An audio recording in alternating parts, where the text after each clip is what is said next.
My name is Emily, and if you had asked me just a few years ago, I would have told you I had the perfect life. I was married to a wonderful man named James for almost a decade. We lived in a cozy suburban home, had a dog named Max, and even had our favorite spots in town. James was everything I thought I wanted. He was attentive, sweet, and hard-working. But sometimes, no matter how perfect things seem, you can't always predict where life will take you. It all started innocently enough. James was working more and more hours at his job, trying to secure a promotion. I supported him, of course, but that also meant he wasn't around as much. The long hours turned into late nights, and the late nights turned into weekends at the office. I found myself spending more time alone, just me and Max, binge-watching TV shows, waiting for him to come home. At first, I didn't mind. I told myself it was temporary, that it would all be worth it once James finally got that promotion. But as the days turned into weeks and the weeks into months, I started feeling lonely. I felt like a ghost in my own home, just going through the motions. And James, well, he was more like a roommate than a husband. Around that time, my old high school friend Mark reached out to me. We hadn't talked in years, but seeing his name pop up on my phone brought back a flood of memories.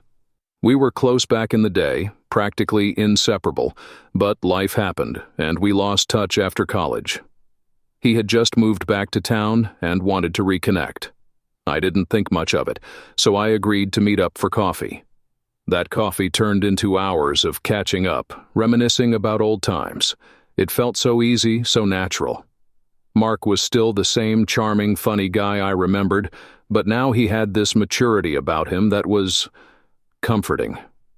He listened, really listened, as I vented about James and how distant our marriage had become. Mark sympathized with me, shared stories of his own failed relationships, and before I knew it, I found myself looking forward to our coffee dates more and more. I should have seen the signs. I should have known where this was headed, but I was in denial. I convinced myself that it was just harmless fun, that I wasn't doing anything wrong. After all, James and I were still together, even if he wasn't physically present most of the time. But one night, after a particularly emotional day, Mark and I had a little too much wine, and things escalated. I won't sugarcoat it. We slept together. It was like a floodgate opened and all those pent-up emotions, all that loneliness just poured out. I knew it was wrong, but in that moment, I didn't care. I felt alive again, like I had found a piece of myself that I didn't even realize I had lost. And Mark, well, he maybe feel seen, something I hadn't felt in a long time.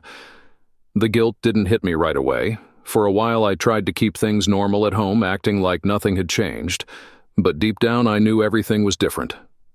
I was lying to James, and that lie hung over me like a dark cloud.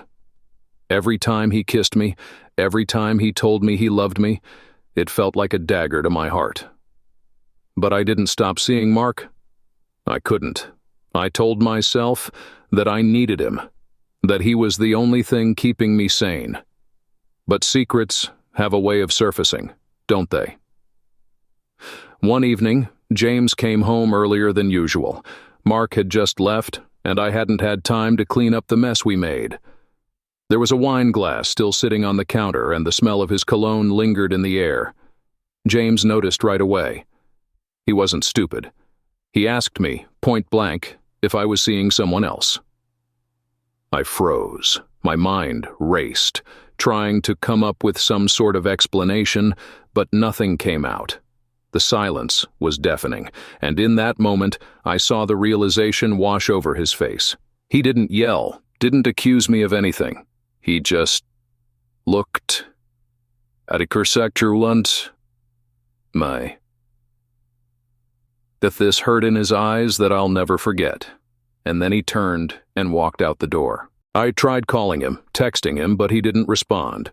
He stayed with a friend for a few days, and during that time I was a wreck. I didn't know what to do, how to fix things. When he finally came back, he asked for a divorce. There was no discussion, no second chances, Just a simple, heartbreaking decision. And just like that, my marriage was over. Mark? Well, things didn't work out with him either. After James left, I tried to make a real relationship with Mark, but it wasn't the same.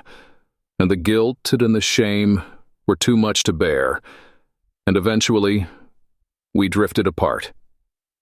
It was never meant to last, and deep down, I think we both knew that. So here I am, sitting alone in the house I used to share with James, surrounded by memories of a life I destroyed. I wish I could go back, do things differently, but I can't. All I have left are the consequences of my actions and the knowledge that sometimes, no matter how much you think you want something, the cost is too high. If there's one thing I've learned from all of this, it's that loneliness can make you do things you never thought you were capable of. And once you cross that line, there's no going back. So, if you're ever feeling lost, like you're drowning in your own life, talk to the person you love. Don't wait for things to spiral out of control, because once you lose them, you'll realize just how much they meant to you all along. I never thought I'd be the kind of person to cheat. I mean, I'm a dentist, for God's sake, someone people trust. My name is Beatrice, but most people call me Bea. I have a steady job, a comfortable home, and a husband, Jason, who I've been married to for over 12 years. We met in college, fell in love fast, and never looked back. Until recently, it all started with something small, too small to notice at first. Jason started coming home late from work more often, claiming he had to stay for meetings or finish projects. I wanted to believe him, but something felt off. Maybe it was the way he started guarding his phone, never leaving it out like he used to. Maybe it was the weird messages he'd get late at night, a notification he'd quickly swipe away when he thought I wasn't looking. I'd be lying if I said I wasn't curious, but I told myself not to be paranoid. One night, after Jason fell asleep, I finally gave in. I unlocked his phone and scrolled through his messages. My heart was pounding. There were texts from a woman named Linda. They weren't explicitly romantic, but they were too friendly, too familiar. And then I saw it, a late-night text saying, "I had a great time today." That was all it took to plant the seed of doubt in my mind. I didn't confront him right away. Instead, I did what any normal person would do. I let it fester. I started watching his every move, scrutinizing every little thing he said. My mind ran wild with possibilities. Was he cheating, or was I overreacting? I couldn't get the thought out of my head. It was around that time that I met him. His name was Alan. He was one of my patients, a new one, and from the moment he walked into my office, there was something about him that caught my attention. He was charming, with an easy smile and a confidence that was hard to ignore. Our conversations started off professional, but soon they became more personal. He'd ask about my day, compliment my work, and before I knew it, I was looking forward to seeing him on the days he had appointments. I never intended for anything to happen. But one evening, after a particularly stressful day, I bumped into Alan outside the office. He was waiting by his car, just casually leaning against it like he had all the time in the world. We started talking, and somehow we ended up at a small cafe down the street sharing stories over coffee. It felt nice. Too nice. As the days went by, our interactions became more frequent. A text here, a coffee there. I told myself it was harmless, that I was just being friendly.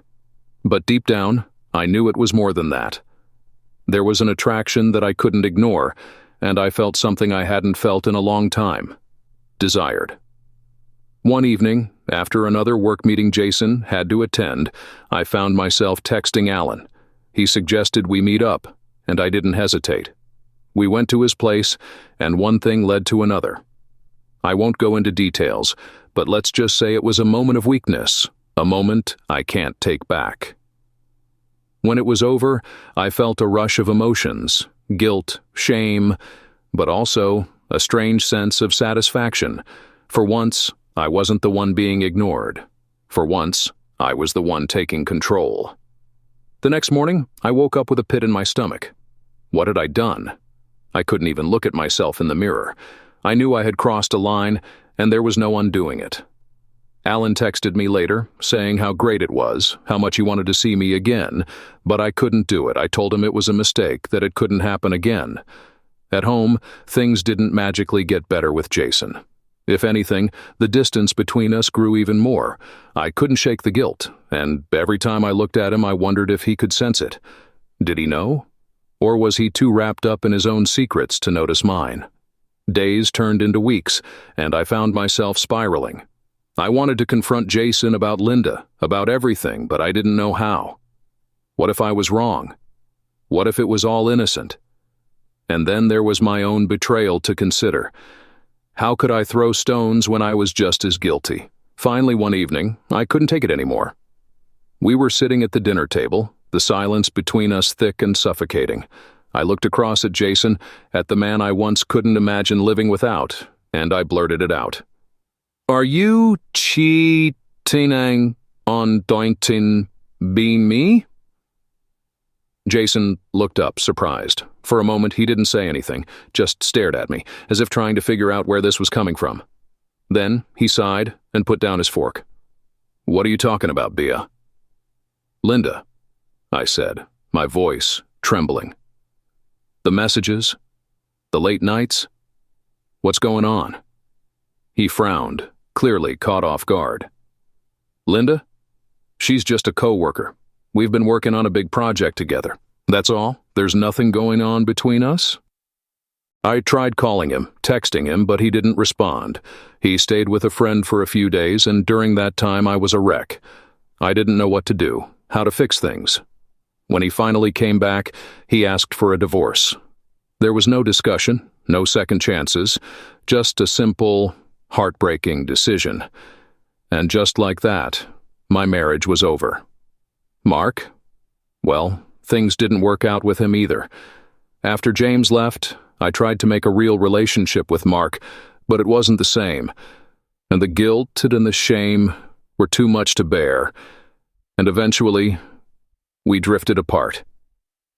It was never meant to last, and deep down, I think we both knew that.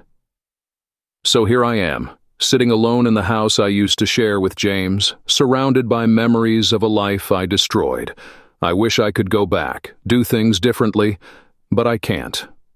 All I have left are the consequences of my actions and the knowledge that sometimes, no matter how much you think you want something, the cost is too high.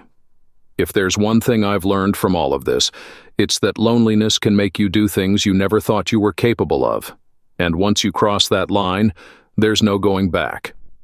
So, if you're ever feeling lost, like you're drowning in your own life, talk to the person you love. Don't wait for things to spiral out of control, because once you lose them, you'll realize just how much they meant to you all along.